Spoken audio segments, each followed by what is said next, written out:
Welcome to Time to Teach with Tammy, the podcast that gives tips, advice, and suggestions to teachers by a real teacher.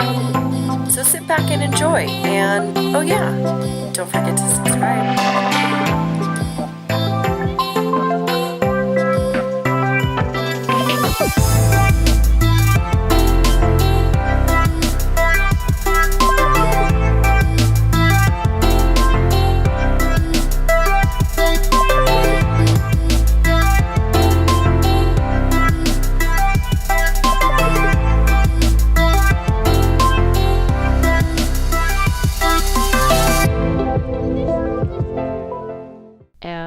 We're back. Welcome to episode 78 of Time to Teach.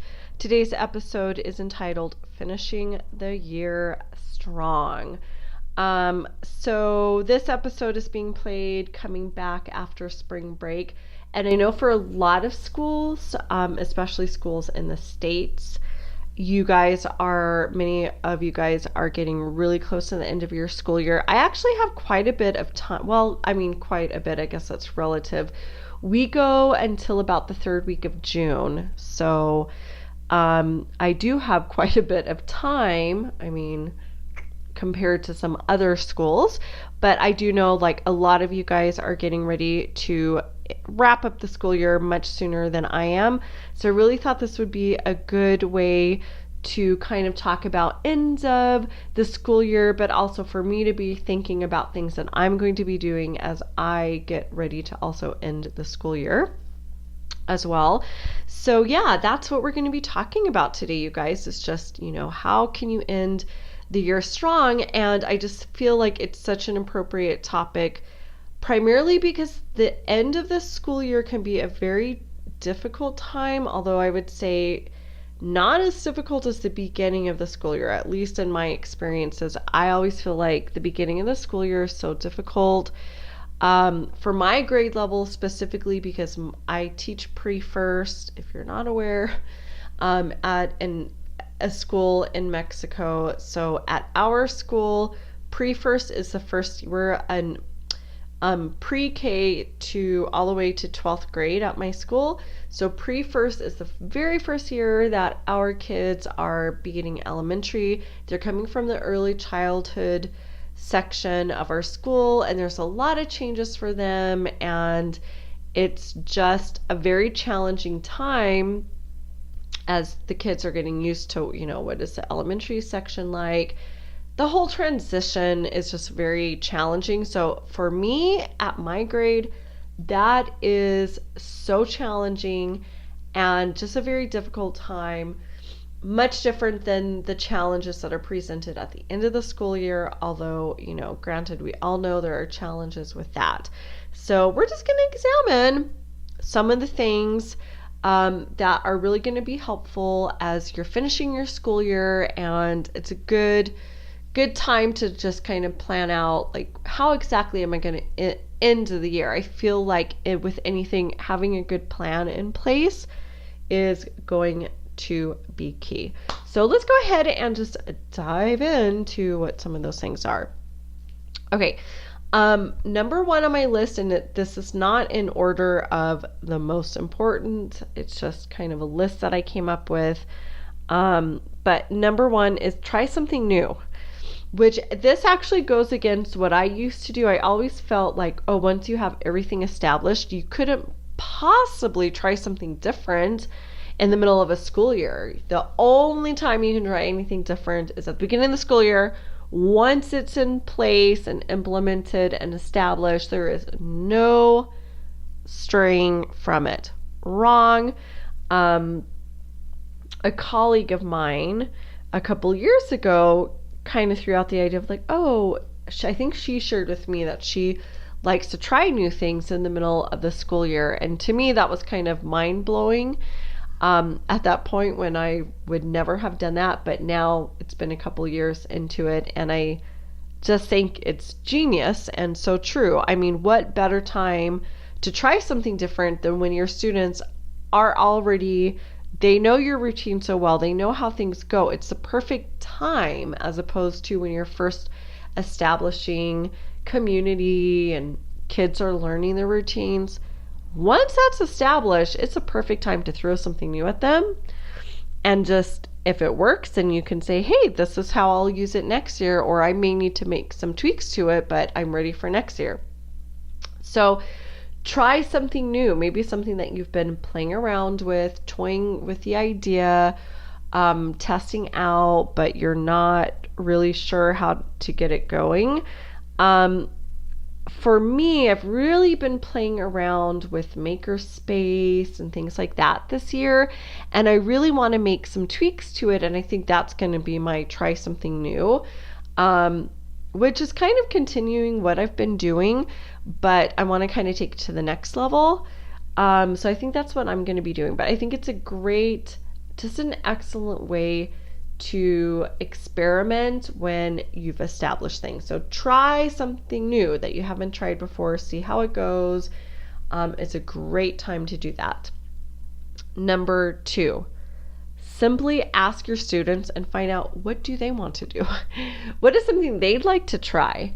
I think, and you can keep it within, many schools will have finished their state testing or just finishing, so it's a great time to be able to expand out. Now, it could still fall within your curriculum, within what's already happening. It could be, it could be within reason, not just everybody does whatever they want, but just find out from your kids, what are some things that they would actually like to be doing and trying out, and maybe projects that they're thinking of, different things that they find that's interesting. And it could really be within, things that they want to try could give you ideas that you want to take into your new school year next year.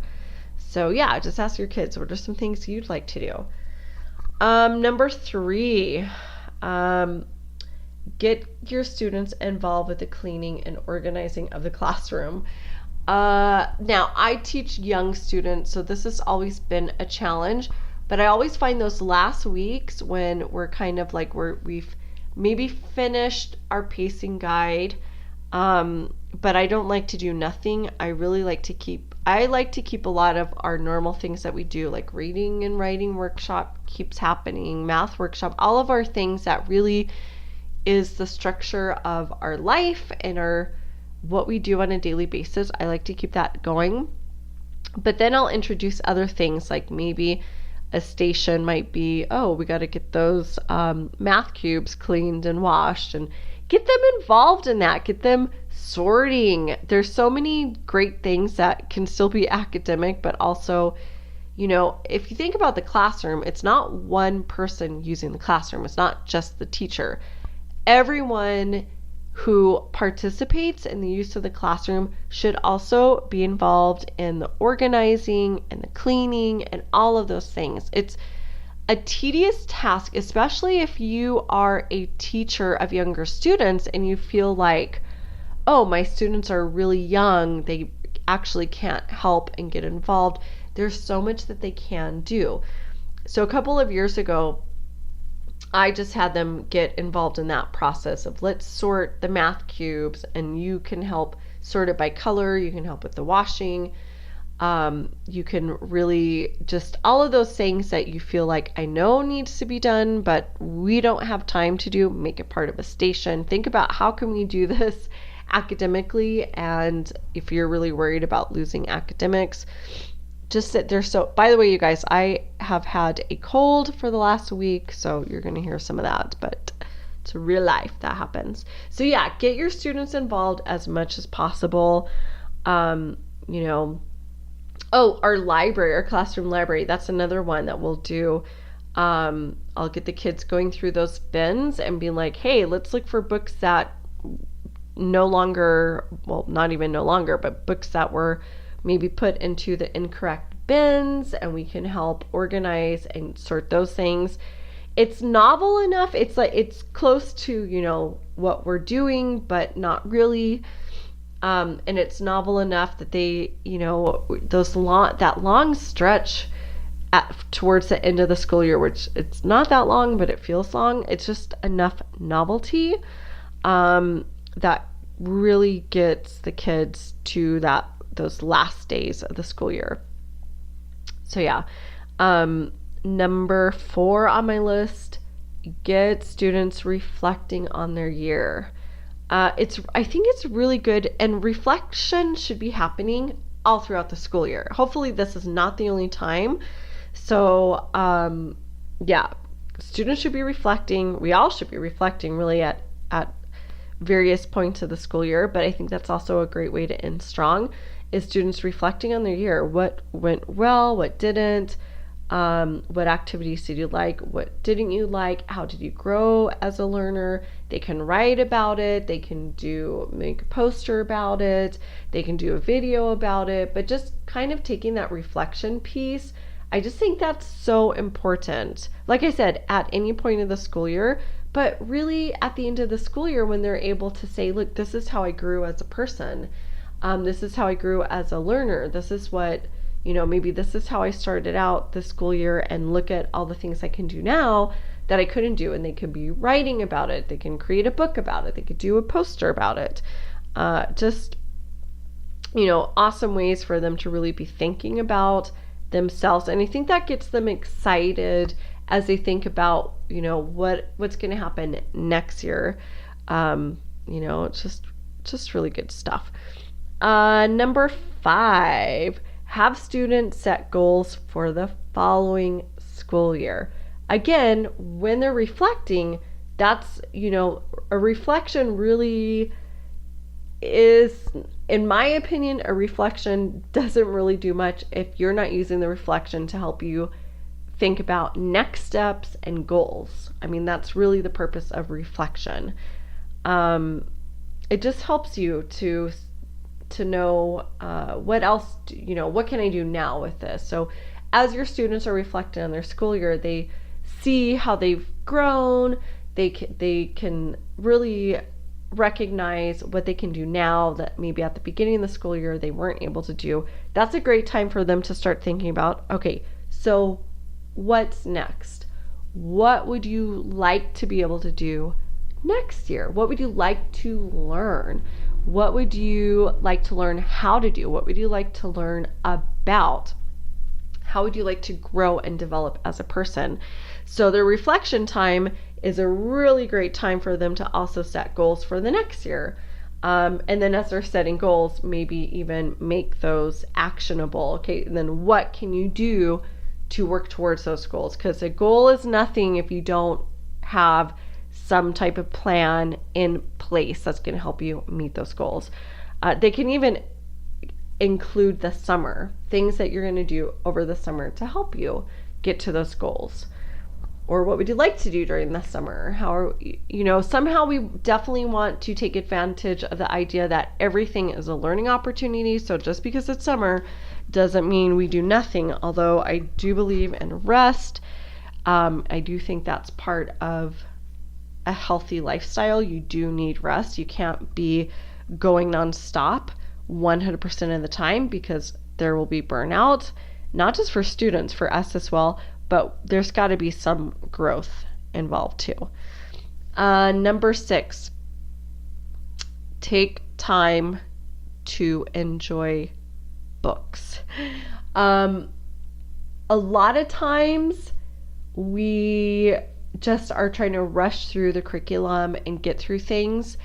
And while I really think there's a better way to do it, the good thing about the end of the school year is we do, because we've kind of met the objectives and there might be some extra time, this is a really good time to be able to do things like have students read things maybe without necessarily a purpose, right? Maybe I'm reading not to research, I'm just reading. Hopefully, again, this is happening at any time. We need time for that, but just giving them that opportunity. So this can include student books that they're reading, and then also as a class doing a read aloud. I'm a teacher of young learners, so obviously this is something we do a lot of, but it ties into our unit themes. But I do believe that the older grades as well highly benefit from this. So yeah, reading maybe more than you necessarily were reading before, just for the enjoyment of reading. Okay, continuing on. Let's see, I think, wow, I'm already up to number 7. Number 7, do a spelling bee. This is something we at my grade level will typically do as a grade. Trying to remember, I don't think we did it last year. Did we do it last year? I can't remember. We might have skipped last year, but we had done a couple years in a row, and it was kind of a nice way to end the school year. It was just something kind of different. So what we did is we would take, it was all 5 groups, because at our school, every grade has 5 groups. And we would take their sight words and we'd turn that into a spelling bee. And everyone, each student would participate, and basically they're competing against the whole grade level. So it was kind of a fun way to get them to, continue studying your sight words, and just doing something to celebrate how much they'd really grown in their sight words. And yeah, it was just a fun way to kind of end the year. Now like I said, I feel like we might have missed that last year, not done that. I'm contemplating doing that, but just with my class this year instead of doing a whole grade level. I'm still thinking about it because I just like the novelty of it a lot. Doing novel things at the end of the year is really nice because everyone's getting really tired and really kind of ready to move on and do other things. So it's good to tie in things that are a little bit different. It just keeps them going. So I'm thinking about doing a spelling bee, but just on, just maybe in our class. I don't know. We'll have to see. I don't know if our grade level is doing that this year, but if not, I think I might just do it in my class. Okay, number 8. Create something together. So something as a class, and this could be as simple as a group photo. This could be a project. It could be, as simple or as complicated as you want to make it, but something where everyone has to come together. What I'm kind of thinking for my class is maybe doing like a paper quilt. I mean, if you're really feeling it, you could make an actual quilt, but I am not a quilt maker, so I won't be doing that, but I am actually contemplating doing a paper quilt where everyone has a square and they maybe put something that they enjoyed from there. I don't know, something like that. In terms of the curriculum at my grade level, that actually is such a perfect activity because one of the last things that we do in our curriculum is shapes. We do a lot of our heavy curriculum things kind of in the middle of the school year, not at the beginning of the school year as we're establishing routines and building community and whatnot. But as we come to the end of our school year, curriculum is not so heavy. And that's one of the things we do is shape. So it would be a perfect way. And I'm kind of thinking to do a class paper quilt, but then also each student can do their own individual quilt. I think that would be really cool and ties into what we're doing. And again, it's just something kind of different, which is awesome because that's really what we need to be doing to help us get through everything. But really it could be anything that you're creating together. Maybe it's you're creating a class website, or adding a page on your class website where everyone kind of commemorates the year and adds something. I don't know, but just something where you're all coming together to create something. Number 9, make a class list of favorite books. So every student, again, it kind of extends from number 8. It could be part of it where you're creating something together, but a class list of favorite books. So this is a little more specific.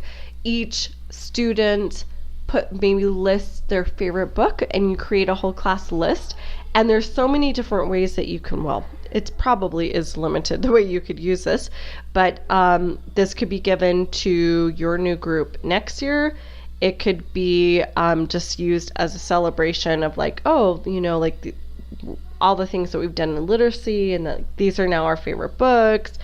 But also a great way that I think I like to use it is it can then be created into a list given to all students that, oh, hey, see how many of these books you can read this summer off of this list. Many of them they may have already read because I'm sure, students are talking and sharing books during the year, but this list can then be taken and students can, make it a mission to read a certain amount or all the books, who knows, over the summer. I guess that also depends on your grade level, because if these are older kids, those books are going to be lengthier, whereas if they're, a list of books generated at my grade level, we're talking about 6-year-olds, so you can get through a book in a sitting.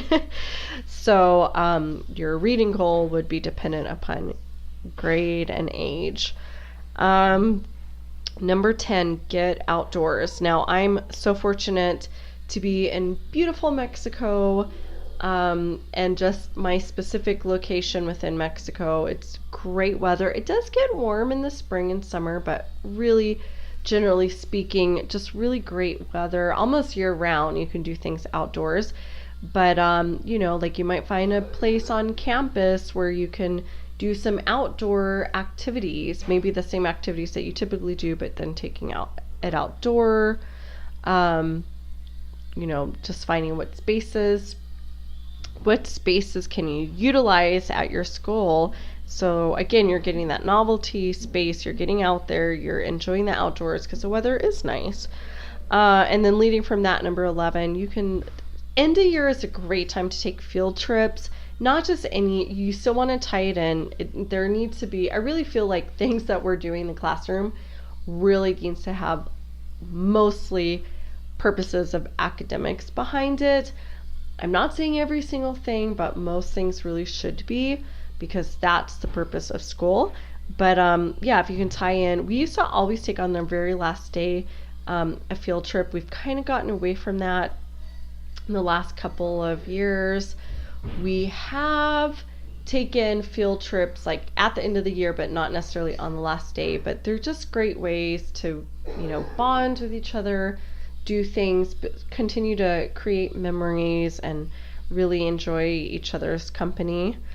Number 12, try a new technology. This is for teachers specifically. It might not even be something that you're ready to utilize, get your students using, but just something that maybe you've been wanting to use. Maybe it's not even a real new technology, but a new program, right? Like maybe I'm all about Seesaw. I've been trying Seesaw this year. I did dabble in it a couple years ago, but I didn't utilize it to its full capacity. So taking something that, I've really been wanting to learn about something else, and just kind of experimenting with it. Even if it's not in your classroom, maybe it's just you're using it at home, some way that you can start experimenting with it, and, just kind of getting, just experimenting. What else can I say? Just experimenting. And then lastly, I think there's so many things we can do, but this list is, I feel like, getting really long. Enjoy your last weeks, days, minutes with your group, because it's the last time you guys are going to be together as a group. So there's something very satisfying in that as well, that you guys went on a learning adventure. That's what I kind of think of our school years as. It's a learning adventure, and you guys did it together, and you want to enjoy it.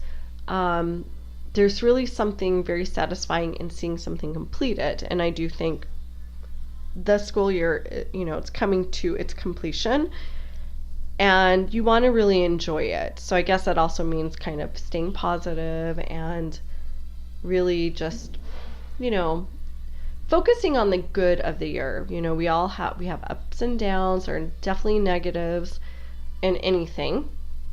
The same is true for our school year. But yeah, you just really want to focus on what were the good things, and being positive, so that everyone can kind of finish on a really good note and enjoy what you guys accomplished together in the classroom. But that is pretty much it, you guys. That's, definitely not a complete list, but just a few ideas of ways to finish the year strong. And I do think that's a good goal to have, is you want to finish strong. Yeah, so that's it. If you have any other things that you like to do to finish strong, I'd love to hear about it. You can tweet to me at TamiJ, that's TAMIJ 123. Not quite finished though. Just to kind of finish up, it is now time for our wins and fails segment. So, so win for the week. I am a week into spring break and it's been really nice. Having downtime is so nice. I've done some work related things, but I've also done non-work related things, just kind of enjoying time. Reading, I read every day, even like during the school year or not, whether I'm working or not. It's a goal of mine, something I do, but just kind of doing it in a more relaxed atmosphere. And I've been able to read even more than I typically do. I think I've talked about this before, but I always read about 5% of whatever book I'm reading. I'll read 5% of it every day, and typically I do that in the evening before I go to bed. That's kind of my routine. But now I'm like, I can get up in the morning, and one of the first things that I do right now while on spring break is I get up and I read, and then that allows me time where I read, and then maybe later in the day I'm going to read even more. So it allows me, there was one day I read about 11% of my book in one day. I'm almost finished with this book now. But yeah, that's been really nice. Just not having a schedule, not having to keep my alarm on. It gives me time to just enjoy life and enjoy everything, I just think downtime is so important. So that's my win. My fail, I kind of alluded to it earlier in the podcast. I've been sick this whole time. This actually happens to me almost every year when I'm on vacation. I think my body is so good at trying to keep things together and keeping me from getting sick when I need to be at school, that almost every vacation, it's almost like the second I go on vacation, my body knows, and it's like, hey, you can actually get sick now and you don't have to worry about everything else. So literally the day after school ended, so Friday and Saturday, I woke up with a chest cold, and it's been a week and one day now. I'm still fighting it. I feel like I'm getting at the end of it, but it hit me, and it hit me strong. It was in my chest. It just felt very heavy.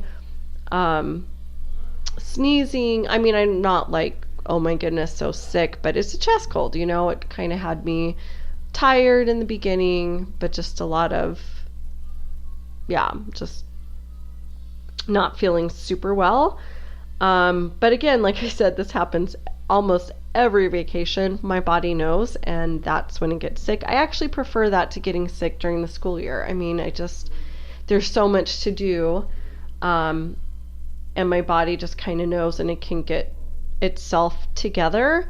I don't know if I ever shared this on the podcast, but at the beginning of the school year, it was before school had started. It was before everyone else had even returned to school. Grade level leaders had already returned, which is why I was there. And I was finally, I had returned. I was going to be meeting with the new teachers on our team. And I was so sick. I think I'd eaten bad seafood, because I went into work and it just hit me. I was in the bathroom again and again. I just felt deathly sick. I wanted to go home and sleep, but I also knew that I had new teachers I needed to meet with that afternoon. All of this kind of hit me when I was in a meeting with the grade level leaders and admin, knowing that I had a meeting that was coming in the afternoon with the new teachers on my team. I think it was one of the first times we would be sitting down together, and I had a teacher who had to fly in early because she was new to our section, but not new to our school. So I think she hadn't even realized she was supposed to be there, so she had to come in early. So I really needed to be in that meeting because she was flying in. I just got super sick in this meeting, and then I was like, well, I got through the meeting, although I had to keep excusing myself to go to the bathroom. And then I was like, okay, I knew I had this meeting in the afternoon. I'm like, I'm gonna rest.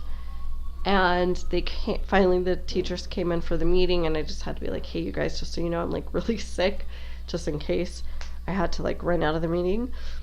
But somehow my body got it together. I started the meeting, and then all of a sudden, like, I was into it. I'm like, oh, okay, I actually started feeling better, and then I didn't get sick anymore. My body just knows. I don't know how or why, and it can pull itself together when it needs to and let itself be sick when it knows that there's time to do that. I don't know.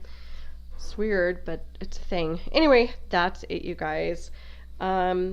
Yeah, again, if you have any other tips that you'd like to share, I'd love to hear them. Again, you can tweet to me at TammyJ123. That's TAMIJ123. Until next time.